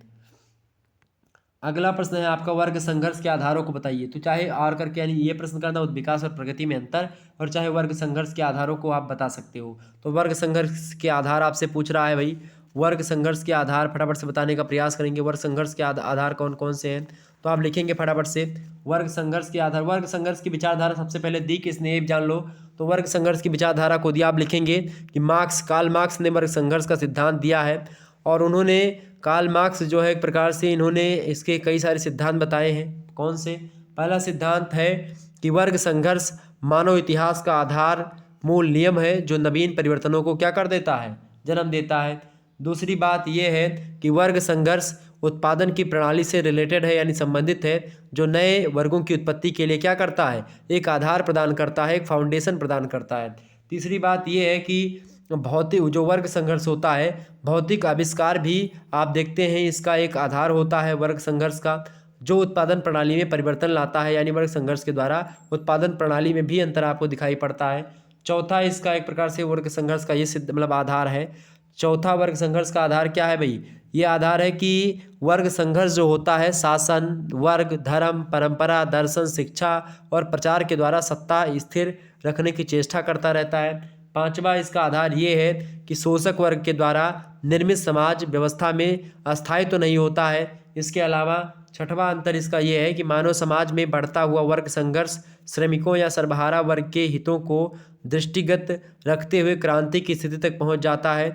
इसके अलावा अगला जो है इसका वर्ग संघर्ष का आधार ये है कि वर्ग संघर्ष की अंतिम किंतु महत्वपूर्ण मान्यता यह है कि पूंजीवादी व्यवस्था का अनिवार्य होना, मतलब अनिवार्य रूप से पतन होता है इससे, वर्ग संघर्ष की विचारधारा से। तो वर्ग संघर्ष से क्या होता है, समाजवादी विचारधारा या साम्यवादी विचारधारा का उदय और पूंजीवादी विचारधारा का पतन भी हुआ है। तो ये कई सारे आधार हैं वर्ग संघर्ष के, ये सारी चीज़ें आप लिख दीजिएगा। क्लियर हो गई बात है। तो ये हो गया आपका वर्ग संघर्ष, कार्ल मार्क्स की विचारधारा है। आगे बढ़ते हैं। वर्ग संघर्ष का मतलब एक वर्ग बहुत अमीर है, दूसरा एक बहुत गरीब है, तो दोनों के बीच में संघर्ष होता है इसके द्वारा। आगे देखते हैं। अगला प्रश्न है औद्योगिक क्रांति की अवधारणा स्पष्ट कीजिए। औद्योगिक क्रांति के बारे में अगर बात की जाए तो औद्योगिक क्रांति जो है ये 19वीं शताब्दी के सामाजिक चिंतन को प्रभावित करने में सबसे महत्वपूर्ण, यूरोप में खास करके औद्योगिक क्रांति का योगदान रहता है। औद्योगिक क्रांति की बात की जाए तो मुख्य रूप से इंग्लैंड की औद्योगिक क्रांति के नाम से इसको हम जानते हैं। सरल शब्दों में अगर बताएं आपको तो औद्योगिक क्रांति से मतलब ये है कि उद्योगों की संरचना, उसके जो संयोजन है, ये सब कैसे हैं, यानी उद्योगों की संरचना में जो चेंजमेंट हुआ है वो एक प्रकार से औद्योगिक क्रांति है। औद्योगिकरण एक प्रक्रिया होती है जिसके कारण से औद्योगिक क्रांति होती है। औद्योगिक क्रांति से औद्योगिकरण, औद्योगिक क्रांति एक प्रकार से एक बैक परिवर्तन हो जाना समाज में। चाहे आर्थिक नियमों की बात की, जैसे कृषि उत्पादन की बात की जाए, पहले छोटी मात्रा में उत्पादन होता था, आज भारी संख्या में आप बड़ी बड़ी मशीन लग गई हैं, उसके द्वारा उत्पादन हो रहा है। पहले 100 लोग मिल कर के कोई चीज़ किया करते थे, आज एक मशीन है, एक व्यक्ति है, वो आराम से 100 लोगों का काम कर रहा है। तो इस प्रकार से आप देखते हैं औद्योगिक क्रांति के फलस्वरूप क्या हुआ, मशीनों के द्वारा बड़ी मात्रा में तमाम सारे उत्पादन किए जाने लगे। इसके बाद में संपूर्ण सामाजिक, आर्थिक और राजनीतिक व्यवस्था में उथल पुथल मचने लगी। और आप देखते हैं इसी कारण को, मतलब इसी दशा को हम क्या बोलते हैं, औद्योगिक क्रांति के नाम से जानते हैं। आपको पता होगा कि औद्योगिक क्रांति के बारे में आप देखते हैं कुछ लोग जो है इंग्लैंड में सन 1770 ईस्वी से लेकर के 1830 ईस्वी के बीच औद्योगिक उत्पादन, आवागमन के साधन और प्रौद्योगिकी के क्षेत्र में होने वाले विकास को केवल औद्योगिक विकास के नाम से संबोधित करते हैं। लेकिन वास्तविकता यह है कि इस दशा के लिए औद्योगिक क्रांति शब्द अधिक ज़बरदस्त बैठता है, क्योंकि 50-60 वर्षों में इंग्लैंड की संपूर्ण सामाजिक चीज़ें, आर्थिक चीज़ें, राजनीतिक संरचना, इन सभी में क्या हुआ, एक बड़े स्तर पर परिवर्तन होता है। और इसी परिवर्तन को केवल विकास शब्द से कह देना उसका अपमान होगा। इसीलिए इस दशा को हम इंग्लैंड की क्रांति बोलते हैं। और इंग्लैंड ही नहीं, यूरोप के समस्त देशों में आप देखते हैं इंग्लैंड की इस क्रांति का गहरा प्रभाव पड़ा। और इसका प्रभाव यूरोप ही नहीं बल्कि आप देखते हैं संसार के दूसरे देशों में भी आप देखते हैं बहुत तरीके से प्रभावित किया। और औद्योगिक क्रांति खास करके आप देखे होंगे कि पूरे संसार को प्रभावित करने में एक हद तक सफल रही है। तो ये हो गई इसकी अवधारणा। इतना लिख देंगे तो हो जाएगा मेरे हिसाब से। अगला प्रश्न, दुर्खीम के अनुसार आत्महत्या के कारण बताइए। दुर्खीम के अनुसार आत्महत्या के कौन कौन से कारण हो सकते हैं। दुर्खीम महोदय का एक सिद्धांत है आत्महत्या का सिद्धांत। उन्होंने कहा कि आत्महत्या लोग क्यों करते हैं, इसका उन्होंने सामाजिक कारण बताया। आत्महत्या कोई व्यक्ति अपने मन से नहीं करता है, जबकि सामाजिक जो उत्तरदायित्व होते हैं, सामाजिक जो नियम होते हैं, सामाजिक आदर्श जो होते हैं, अगर उससे व्यक्ति नहीं कर पाता है, उस पर अपने मूल्यों को, अपने आदर्शों को नहीं बचा पाता है, तो कहीं ना कहीं पे एक समाज में या सामाजिक विचारधाराओं के द्वारा एक ऐसी सिचुएशन क्रिएट हो जाती है कि उस व्यक्ति को मजबूरन फांसी पर लटक जाना होता है, मतलब अपनी आत्महत्या कर देनी होती है। तो आत्महत्या के सिद्धांत की अगर मतलब कारण की बात की तो आत्महत्या क्यों लोग करते हैं, दुर्खीम बताते हैं। पहला कारण कहते हैं कि मानसिक अस्वस्थता, यानी अगर कोई व्यक्ति मानसिक रूप से अस्वस्थ है तो भी आत्महत्या कर सकता है। दूसरी बात यह है भाई, दूसरी बात ये हो सकती है, दूसरी बात क्या, स्नायु दोष रोग होता है अगर उसको, तो भी आत्महत्या कर सकता है। मद्यपान करता है तो भी, यानी कि मदिरा उदिरा पीता है, यानी कि दारू शराब पीता है तो भी वो आत्महत्या कर सकता है। पैतृकता और वंशानुगत अगर दोष है उसके पास तो भी एक प्रकार से वो कर सकता है आत्महत्या, मतलब कि लड़के नहीं हो रहे हैं या और भी तमाम सारे दोष होते हैं तो कर सकता है वो। इसके अलावा वर्तमान परिस्थिति अगर उसके प्रतिकूल चलती है, उसके अनुकूल नहीं होती है, जो चीज़ करता है उसमें सफल नहीं होता है तो आत्महत्या कर सकता है। गरीबी के कारण से लोग और बेरोजगारी के कारण से लोग आत्महत्या करते हैं बहुत ज़्यादा।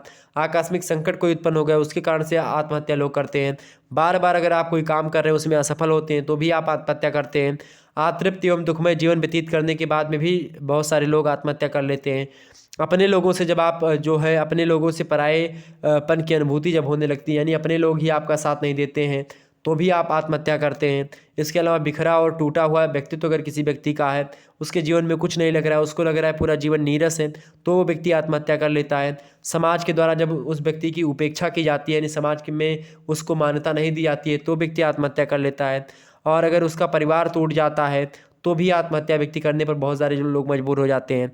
नफरत, घृणा और तिरस्कार होता है हर जगह उसका, तो भी वो आत्महत्या कर लेते हैं। और दुर्खीम ने तो आत्महत्या के तमाम सारे कारणों के अलावा और भी तमाम सारे कारण बताए हैं, जैसे कि अत्यधिक नियंत्रण। अच्छा, ये सारे कारण जो है दुर्खीम के द्वारा ही बताए गए हैं। इसके अलावा उन्होंने और भी चीज़ों को बताया, आदर्शवादिता और कठोर नियम पालन को भी आत्महत्या कारण बनाया। अगर मान लेते हैं स्त्रियों का बांझपन हो गया, जैसे कि अगर बांझपन है तो तमाम सारी स्त्रियां जो गांव की होंगी वो ताना मारेंगी, ठीक है, तो उससे भी हो सकता है। इसके अलावा पुरुषों का दूसरी स्त्रियों से अगर लगाव होता है, ठीक है, तो वो भी एक प्रकार से स्त्री फांसी लगा सकती है। तो एक प्रकार से उसकी मतलब कि मान लेते हैं घर में शादी हो गई, लेकिन पति या पत्नी का अफेयर है कहीं दूसरे जगह पर, तो वो एक प्रकार से कंट्रोल के बाहर हो जाता है। क्योंकि अगर आप जिसको चाहते हो वही आपसे धोखा करके आपके ही आड़ में दूसरे के पास जाता हो, तो फिर दिक्कत की बात है, तो भी आत्महत्या लोग कर लेते हैं। इसके अलावा अगर आप देखते हैं जो नौकर होते हैं घर के, उस पर अगर आप ज़्यादा टार्चर करते हैं, जो दास बना करके रखते थे पहले लोग, तो जब मालिक लोग अत्याचार करते तो लोग कर लेते थे। इसके अलावा प्रेम में अगर आपको निराशा मिली है, आपने किसी को प्रपोज किया और उसने मना कर दिया, एक दो झप्पड़ घुमा करके दे दिया, तो भी आप आकर के घर पे हो सकता है कि जो है ऐसी प्रयास करें। प्रेम में निराशा मतलब प्रेम में अगर असफल हो जाएंगे, ब्रेकअप हो जाए, आपका प्रेम चल रहा है, कोई दूसरा लेकर के चला गया उसको, तो फिर दिक्कत की बात होती है। तो ये तमाम सारी चीज़ें जो हैं ये आत्महत्या के कारण को एक प्रकार से प्रोत्साहित कर मतलब आत्महत्या के कारण होते हैं ये सब। दुर्खीम महोदय ऐसा मानते हैं, ठीक है, और सही बात भी है कहीं ना कहीं पे। तो ये हो गया आत्महत्या के कई सारे कारण। अगला प्रश्न आप देखेंगे, अगला प्रश्न आपकी परीक्षा की दृष्टि से है। अगला प्रश्न क्या, सात्विक, राजसिक और तामसिक कर्म की व्याख्या कीजिए। 3 कर्म होते हैं मुख्य रूप से, सत, रज और तम। सत, रज और तम ये 3 कर्म एक प्रकार से बड़े फेमस कर्म होते हैं, आप सभी को पता होगा, ठीक है। और खास करके मनुस्मृति में गुणों के आधार पर कर्मों की व्याख्या की गई है और 3 प्रकार के एक प्रकार से कर्म बताए गए हैं, सत, रज और तम। सात्विक कर्म जो होता है, सात्विक कर्म करने वाला जो होता है देवत्व को प्राप्त होता है। राजसिक कर्म करने से मनुष्य मनुष्य मतलब कि मनुष्य लोग करते हैं। और इसके अलावा तामसिक जो कर्म होता है उससे त्रियक यानी पक्षी योनि की प्राप्ति होती है। तो इस प्रकार से तामसिक कर्म अगर आप करेंगे तो आप पक्षी बनोगे, राजसिक कर्म करोगे तो आप मनुष्य बनोगे, अगर सात्विक कर्म करोगे तो आप देवत्व को प्राप्त हो जाओगे। तो इस प्रकार से 3 कर्म होते हैं। और ऐसा व्यक्ति जो मतलब प्राप्ति से युक्त, क्लेश रहित, प्रकाशमान, लक्षित होता है, उसे सत्गुणी जानना चाहिए। और ऐसा व्यक्ति जो दुख युक्त हो या फिर एक प्रकार से अप्रीतिकारक विषयों की ओर आकृष्ट होने वाला प्रतीत हो, उसे आप रजोगुण से संपन्न मान सकते हो। और जो व्यक्ति मोह युक्त हो, विषयी हो, जो तर्क से शून्य एवं दुर्जेय हो, उसे तमोगुण वाला समझना चाहिए, ऐसा मनुस्मृति में बताया गया है। और तीनों गुणों का फल जो होता है उत्तम, मध्यम और जघन्य होता है, ठीक है। सात्विक, राजसिक और तामसिक कर्मों की व्याख्या करते हुए मनु आगे भी कहते हैं कि वेदों का अभ्यास, तप, ज्ञान, इंद्रिय संयम, धर्म कार्य, आत्मा का चिंतन, अगर ये सब आप करते हो तो ये सात्विक कर्म है। किसी कार्य में फल जो है कि उद्देश्य से रुचि होना, धैर्य का अभाव, शास्त्र वर्जित कर्म का आचरण करना और तमाम सारे विषयों में लिप्त रहना, ये सब राजसिक कर्म होते हैं। और अगर तामसिक कर्म की अगर बात की तो उसमें आता है लोभ, निद्रा, आधैर्य, क्रूरता, नास्तिकता, नित्य कर्म का त्याग, मांगने का अभाव होना, तामसिक कर्म होते हैं सारे। ओके, तो भूत, वर्तमान और भविष्य के सभी कर्मों में ये 3 गुण उपस्थित होते हैं और इन्हीं के आधार पर आपका जन्म मरण सारी चीज़ें फिक्स होती हैं। आपको क्या करना है क्या नहीं करना है इन सभी कर्मों पर ही आधारित होता है। ओके, आगे बढ़ते हैं। अगला प्रश्न और करके आपको अगला प्रश्न दिया गया है, देखेंगे। 1789 ईस्वी की फ्रांसीसी क्रांति के मुख्य कारणों को बताइए। 1789 ईस्वी की क्रांति के मुख्य कारण क्या क्या भाई। 1789 ईस्वी में फ्रांस में क्रांति हुई थी। राजनीतिक, सामाजिक और धार्मिक पृष्ठभूमि तमाम सारी दशाओं को पैदा करती है, आप सभी को पता होगा। और इन्हीं से खास करके किसी भी कोई भी क्रांति जो होती है वह तो राजनीतिक कारण होंगे या सामाजिक कारण होंगे या धार्मिक पृष्ठभूमि होगी। इन्हीं कारणों से दुनिया की लगभग 90% क्रांतियाँ हुई हैं। और फ्रांस के में आप देखते हैं चर्च में बहुत ज़्यादा क्या हो रहे थे, अधिकारों और जनसाधारण के शोषण के कारण जो होता है, लुई 15वां जो वहाँ का शासक होता है उसने 1743 ईस्वी से ही एक उदारवादी दृष्टिकोण अपनाना प्रारंभ कर दिया। लुई 16वें ने भी अपने शासनकाल में अनेक आर्थिक और सामाजिक सुधार किए थे और एक संक्रमणकालीन दशा थी यह, जिसमें एक और शासकों के प्रयत्न सामान्य जनता को कुछ अधिक मतलब अधिकार सौंपना चाह रहा था, जबकि पादरी वर्ग जो था निरंकुश शासन के लिए दबाव डाल रहा था राजा पर। यानी जो पादरी लोग थे, यानी चर्च के मतलब कि जो पुजारी होते हैं, वो लोग सोच रहे थे कि जनता को अधिकार ना दिया जाए, नहीं तो प्रश्न चिन्ह खड़ा करेंगे भगवान पर, ईश्वर पर। और जो राजा थे वो सोच रहे थे कि भाई अगर हम प्रजा को ज़्यादा दिक्कत करेंगे तो क्रांति आ सकती है। तो इन परिस्थितियों को देखते हुए क्या हुआ कि एक व्यक्ति हैं फासिस्टर, वो कहते हैं कि मेरा अनुमान है कि इस समय यूरोप पे एक भयंकर क्रांति के कगार पर खड़ा हुआ है। इसकी दशा एक ऐसे बिगड़े हुए फोड़े की तरीके से है जिसमें रक्त का संचार होना अनिवार्य हो गया है। वास्तव में अगर बात की जाए फ्रांस की क्रांति की, तो फ्रांस की क्रांति को किसी एक कारण के आधार पर नहीं, बल्कि इसके तमाम सारे कारण हैं। और जैसे राजनीतिक कारण हो गया, राजनीतिक कारण में आप देखते हैं निरंकुशता, एक प्रकार से निरंकुश शासक थे, उदारवादी कार्यक्रम लागू कर दिया निरंकुश शासन ने, जिस कारण से क्या हुआ कि अधिकारी और जो भी ओहदेदार थे वो तमाम सारे लोग जो है एक प्रकार से अपने अपने हिसाब से कार्य करने लगते हैं। और निरंकुश राजतंत्र के कारण ही आप देखते हैं अंदर क्या होता है, जनसाधारण में शासन के प्रति विरोध उत्पन्न होने लगता है। तो ये राजनीतिक कारण था। सामाजिक कारण भी बहुत सारा था, चूँकि समाज जो था वो उच्च और निम्न वर्ग में बटा हुआ था। इसके कारण से क्या हो रहा था, इसके कारण से भी तमाम सारी चीज़ें हो रही थी। आप देखते हैं इसमें फ्रांस की तत्कालीन सामाजिक व्यवस्था अगर बात की है तो एक सामंतकारी व्यवस्था थी। इसमें सामंतों को सभी तरीके से विशेषाधिकार मिले थे, साधारण जनता को सुविधाएं भी नहीं मिल पा रही थी, सामान्य आवश्यकताएं भी उनकी नहीं पूरी हो सक रही थी। सामंतों की ताकत बढ़ चुकी थी, बड़े बड़े व्यवसाय के साथ आटा पीसने की चक्कियाँ ये सामंतों के अधिकार में हो चुकी थी। तो सामंतों के हाथों में सारी शक्तियाँ थी, वो लूट घसूट रहे थे, जबकि सामान्य जनता जो थी वो मारी मारी फिर रही थी, उसके पास कोई अधिकार नहीं थे। उसको एक प्रकार से वो मतलब अपनी सामान्य इच्छाएं भी उसकी नहीं पूरी हो पा रही थी, रोटी कपड़ा मकान भी नहीं पूरा हो पा रहा था। इस प्रकार से आप देखते हैं कि ये सामाजिक कारण है जो कि फ्रांस की क्रांति उत्पन्न करता है। धार्मिक कारण भी था, क्योंकि पादरी वर्ग जो है इनका आचरण जो था वो भ्रष्ट हो चुका था और उनके द्वारा मध्यम वर्गीय लोगों जैसे किसान हो गए, मजदूर हो गए, या फिर एक प्रकार से और भी चीज जो लोग हो गए, धर्म के नाम पर उनका शोषण करते थे लोग, विलासपूर्ण जीवन था इनका। तो एक प्रकार से जिससे फ्रांस की धार्मिक सत्ता के प्रति लोगों में असंतोष पैदा होने लगा और इस प्रकार से पूरे फ्रांस में परंपरावादी कैथोलिक चर्चों का व्यापक प्रभाव जो था वो कैथोलिक विश्वासों में कोई भी परिवर्तन करना एक गंभीर अपराध माना जाता था। लुई 16वें ने जब कुछ अवसरों पर कैथोलिक चर्च की कट्टरता का विरोध किया तो कैथोलिक और प्रोटेस्टेंट धर्म के अनुयायियों के पारस्परिक विरोध खुल करके सामने आने लगे।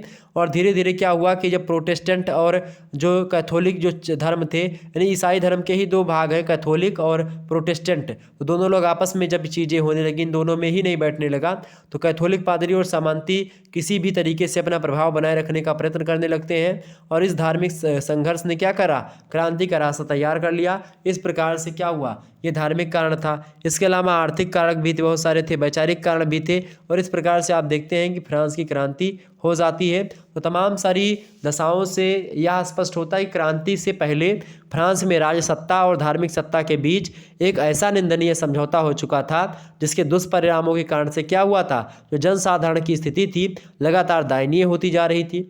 धार्मिक प्रतिनिधियों और राज्य की जो निरंकुशता थी उससे लोग भयभीत थे, आततायित थे।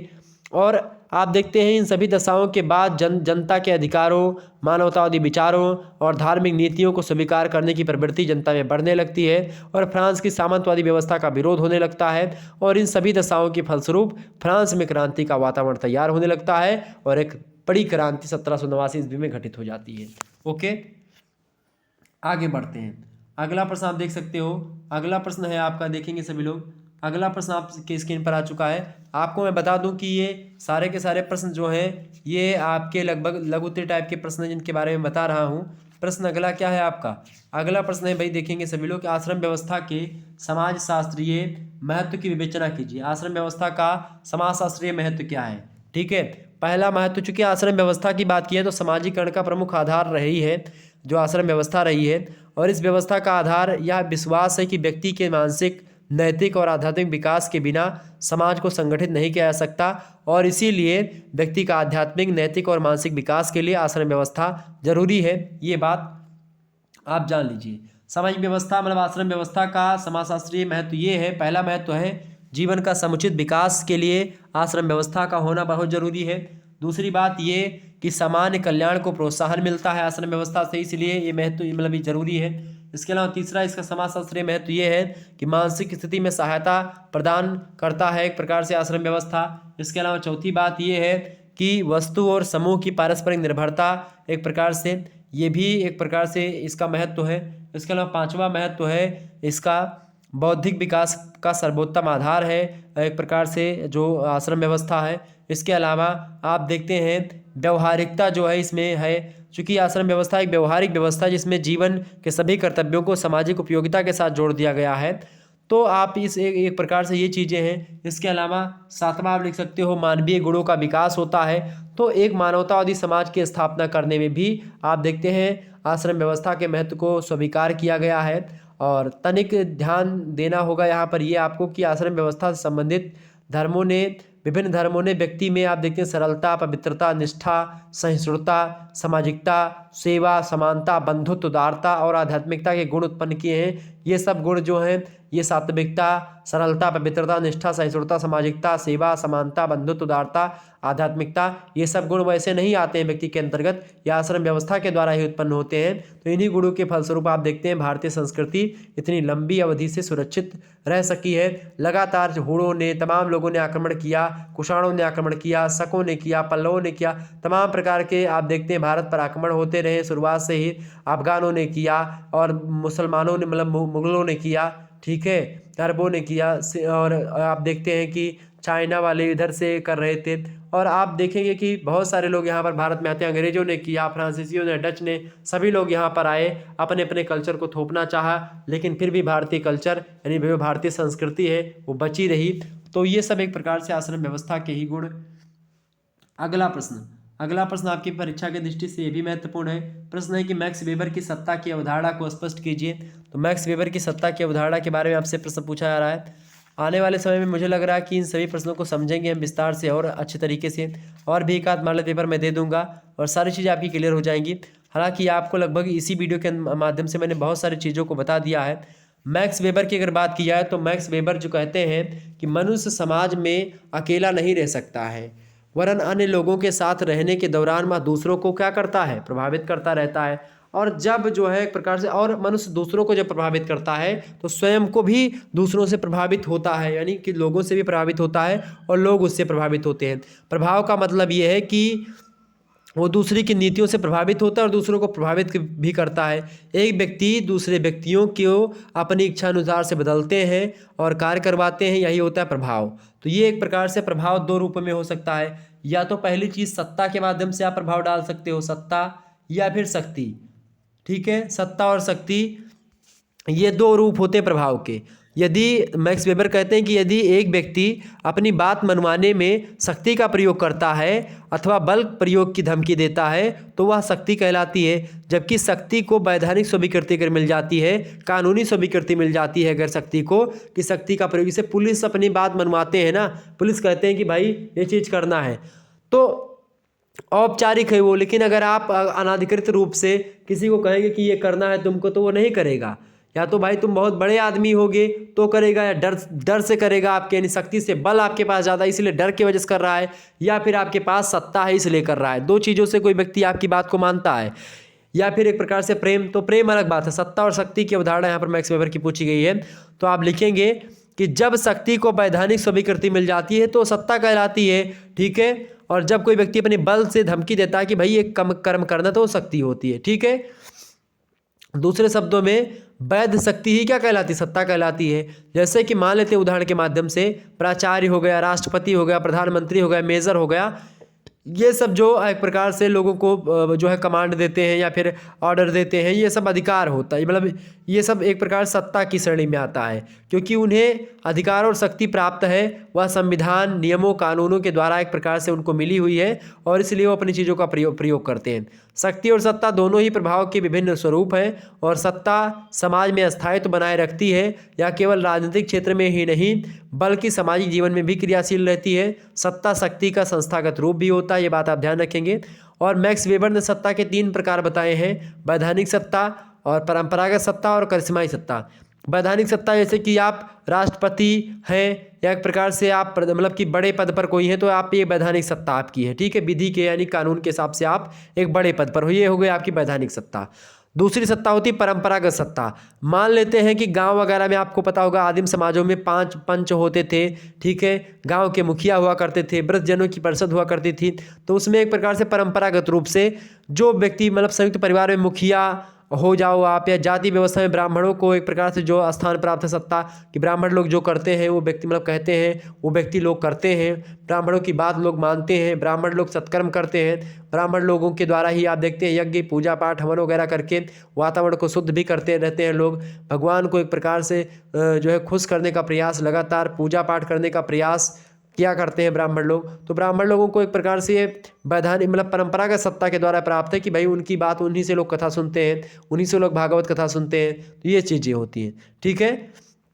करिश्माई सत्ता या चमत्कारिक सत्ता क्या होती है, ये मैक्स वेबर कहते हैं कि करिश्माई सत्ता जो होती है, चमत्कारिक सत्ता, ये खास करके उन लोगों के पास होती है जिनमें कुछ विशेष शारीरिक और मानसिक गुण होते हैं, जिनके कारण से वे दूसरे लोगों को अपनी इच्छा अनुसार से कार्य करवाने में सक्षम होते हैं। जैसे कि सामाजिक कार्यकर्ता कोई हो गया, कोई धार्मिक नेता हो गया, कोई राजनेता हो गया, कोई समाज सुधारक हो गया, ये सब एक प्रकार से सत्ता इसमें आप देखते हैं करिश्माई सत्ता, चमत्कारिक सत्ता। जैसे महात्मा गांधी जी हो गए, सुभाष चंद्र बोस जी थे, विनोबा भावे, इंदिरा गांधी, ये सब चमत्कारिक सत्ता इनके पास थी, ठीक है। और आजकल आप देख रहे हैं मोदी जी जब चाह रहे हैं तब थाली एक प्रकार से बजवा रहे हैं, तो मतलब कि उनके पास एक प्रकार से क्या चमत्कारिक सत्ता है।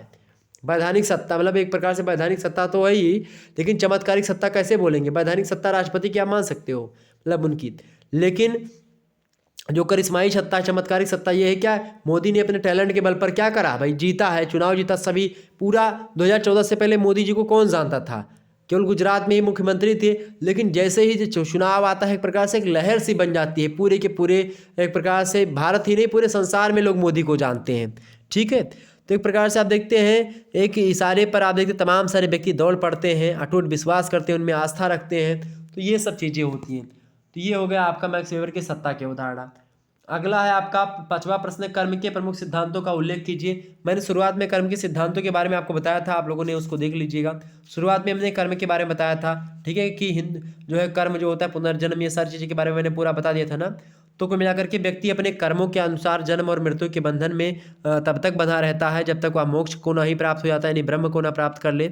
और ऐसा केवल ज्ञान और भक्ति से संभव होता है कि व्यक्ति अपने समस्त एक प्रकार से जो जीवन की इच्छाएं हैं उसको पूर्ण करके और वैधानिक सत्ता के पास चला जाए, यानी कि कहाँ पर चला जाए, ब्रह्म के पास मिल जाए, ब्रह्म में विलीन हो जाए। क्योंकि आत्मा जो है और परमात्मा का ही एक अंश है और उसी परमात्मा में आत्मा को विलीन हो जाना है। तो ये एक प्रकार से विलीन होना, ये यही होता है मोक्ष की प्राप्ति, ठीक।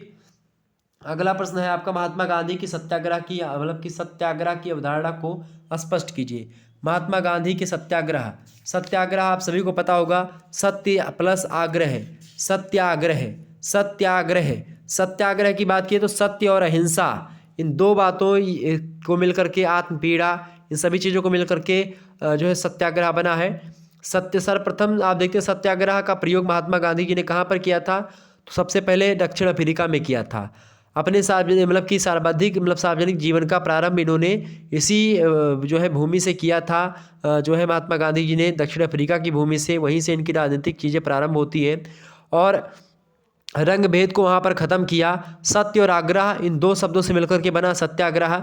और सत्याग्रह का मतलब होता है सत्य पर डटे रहना, इसी का मतलब होता है सत्याग्रह। यह एक ऐसा सत्य या एवं शक्ति है जो निरंतर प्रयास से बढ़ता है। दूसरे शब्दों में हम कह सकते हैं सत्याग्रह की परिभाषा को कि यह एक आत्मिक शक्ति होती है सत्याग्रह, और इस मार्ग में हिंसा के लिए कोई स्थान नहीं है। शत्रु को प्रेम के द्वारा ही सत्य का मार्ग दिखाना होता है, उसके गलत और त्रुटिपूर्ण रास्तों को, उसकी जो एक प्रकार से गलत आदतें हैं, जो गलत विचार हैं, उनको सत्य के द्वारा उनको छुड़ाया जाए। और सत्याग्रह एक प्रकार से प्रेमयुक्त अस्त्र है, इन्होंने बताया महात्मा गांधी जी ने। सत्य, अहिंसा, आत्मपीड़ा, ये तमाम सारी चीज़ें इसकी चीज़ें हैं। ओके, शत्रुओं पर सद्व्यवहार और द्वारा विजय प्राप्त करना, ये सब प्रेम पूर्वक उसे बताना, ठीक है, शत्रुओं को समझाना, ये सब एक प्रकार से सत्याग्रह का मुख्य उद्देश्य है। और अन्य व्यक्तियों, चाहे वे सगे संबंधी हो या पास पड़ोसी हो, उनकी भूल या गलती बताने का इससे अच्छा मार्ग कोई नहीं होता है। सत्याग्रह मुख्य रूप से अगर बात की जाए तो सत्य, अन्याय और अत्याचार के विरुद्ध एक शांतिपूर्ण आंदोलन है, जिस पर प्रेम और अहिंसा की विजय एक प्रकार से प्राप्त की जाती है। सत्याग्रह अनेक विधियों के द्वारा अपनाया जाता है। आप देखते हैं आमरण अनशन जो हो गया, इसके द्वारा आप सत्याग्रह कर सकते हो, धरना कर सकते हो, उपहास कर सकते हो, प्रार्थना कर सकते हो, हड़ताल कर सकते हो। गांधी जी ने यहाँ भी बताया कि सत्याग्रह कब करना चाहिए। उन्होंने कहा कि जिस विषय पर सत्याग्रह किया जाने वाला हो वह आधार सत्य होना चाहिए और इसे शांतिपूर्ण ढंग से करना चाहिए। यह भी आवश्यक है सत्याग्रह करते समय कि शत्रुओं अथवा विरोधियों को अपनी गलती सुधारने के लिए पर्याप्त समय भी देना चाहिए। विनम्रतापूर्वक अपना आंदोलन करना चाहिए। साथ ही अपने आंदोलन की मूल आत्मा को त्यागे बिना समझौता करने के लिए सदैव प्रस्तुत रहना चाहिए। ये बात महात्मा गांधी जी ने बताई। ये हो गई सत्याग्रह की अवधारणा। आगे बढ़ते हैं। अब अगला आता है आपका दीर्घ उत्तरीय प्रश्न। दीर्घ उत्तरीय प्रश्नों की अगर मैं बात करूं आपको, तो दीर्घ उत्तरीय प्रश्नों में आपको क्या करना है भाई, देखेंगे केवल 2 प्रश्नों के उत्तर आपको देने होते हैं खंडशः से। 500 शब्दों में इन प्रश्नों के उत्तर को आपको देना है, ठीक है। और जो है 5 प्रश्न आपको मिलेंगे, केवल 2 प्रश्नों के उत्तर देना है। पहला प्रश्न है, हर्बर्ट स्पेंसर के समाज के स्वाभाविक सिद्धांत की आलोचनात्मक विवेचना कीजिए। मोस्ट इंपोर्टेंट प्रश्न दीर्घ उत्तरीय, आने वाले समय में इन पर चर्चा होती रहेगी। अगला प्रश्न आपसे इंपॉर्टेंट पूछा जा सकता है कि भारत में समाजशास्त्रीय विचारधारा के विकास का वर्णन कीजिए। मोस्ट इंपॉर्टेंट प्रश्न है। वहीं अगला प्रश्न आपसे बन सकता है दीर्घ उत्तरीय में कि वर्ण व्यवस्था की उत्पत्ति का स्वरूप स्पष्ट करते हुए उसके औचित्य यानी इसके औचित्य पर प्रकाश डालिए। मोस्ट इंपॉर्टेंट प्रश्न है, एग्जाम में 100% आने वाला है। अगला प्रश्न है, कॉम्ट द्वारा प्रस्तुत प्रत्यक्षवाद की अवधारणा की विवेचना कीजिए। मोस्ट इंपॉर्टेंट प्रश्न है। और अगला प्रश्न है, डॉक्टर अंबेडकर के सामाजिक विचारों का वर्णन कीजिए।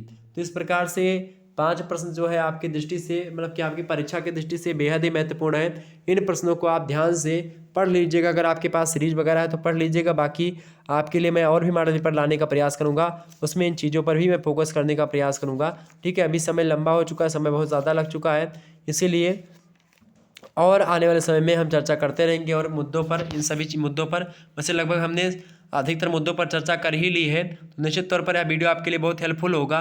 और आपको बता दूं कि जो है समाजशास्त्र से पहले आपको पता होगा शिक्षा शास्त्र का एक प्रकार से जो सेकंड पेपर होता है शिक्षा शास्त्र का, जिसका नाम है शैक्षिक मापन और मूल्यांकन। इसका वीडियो अवेलेबल है आपके चैनल पर। कल ही वीडियो इसकी आपके समक्ष आई थी, कल ही लाइव क्लास हुई थी, आप लोगों ने देखा होगा। इसके अलावा आपका हिंदी साहित्य BA 3rd सेमेस्टर को लेकर, मतलब कि 3rd ईयर को लेकर के ये वीडियो आ चुकी है, प्रयोजन मूलक हिंदी की। ओके, ये पेपर 3 की है हिंदी साहित्य BA 3rd ईयर वालों के लिए। आप इसको देख लीजिएगा, बहुत हेल्पफुल वीडियो है। तो इस प्रकार से अब मैं 2023 की परीक्षाओं के लिए मैं आपके लिए जो है वीडियोज़ ला रहा हूँ। आप सभी लोग वीडियो को लाइक और शेयर करते रहिएगा इसी प्रकार से। धन्यवाद, मिलते हैं नेक्स्ट वीडियो में। बहुत बहुत धन्यवाद आप सभी का।